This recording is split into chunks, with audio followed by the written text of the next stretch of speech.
vamp.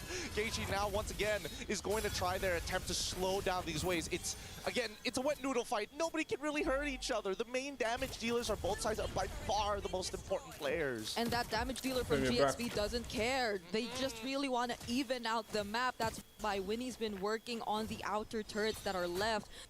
Keishi, well, we did expect her to make it out of that. She just walks back to the turret, but they still have a Lord to deal with, and possibly GXP could really even out the map control at this point. Yeah, I'm pretty interested to see the items in just a little bit here, but for now, GXP just maintaining control. Full item build here, and even boots being sold by Winnie. Wants to get the extra little bit of power with the Wind Talker. Same can be said for a lot of people, but interestingly enough, we're seeing that Sophia actually opting to go for a Wishing Lantern here on top of everything else. I would have imagined that the Lightning Truncheon would have been the go-to, noticing that I don't see any Athena Shield, just Radiant Armors maximum or Oracles for the side of Navi. All right, they still have waves coming in mid.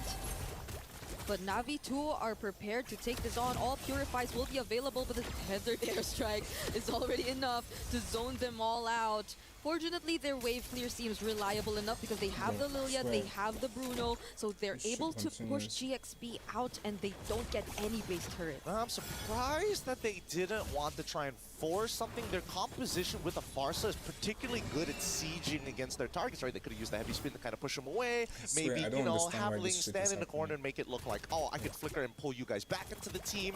Just their presence alone should make Navi nervous, right? Or force a reaction out of them. Yeah.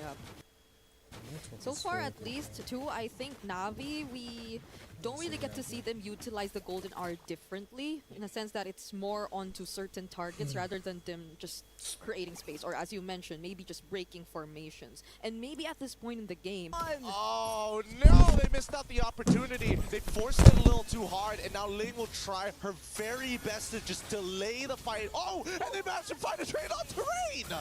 Where did the damage come from? Ling now 1v2, doesn't get to spot any minions, has no choice but to walk. Will she use the vengeance of the Lord? Sophia repositioning out, but Rianne has 2 minions by her side. Keishi will be here too. Immortality already popped. No way. Mirai goes down. They don't want to risk it. Oh no, she just used her cooldowns. The next wave is already here. It's too late. And now it's Navi taking game number 1 after 20 minutes of back and forths. Man, this was a high-level game. Both sides really taking everything into account, from movements to body language to, most importantly, I think that they need to start memorizing Purify timers, how long they actually are. Even if there are 3 seconds left on that cooldown, you can still force that fight.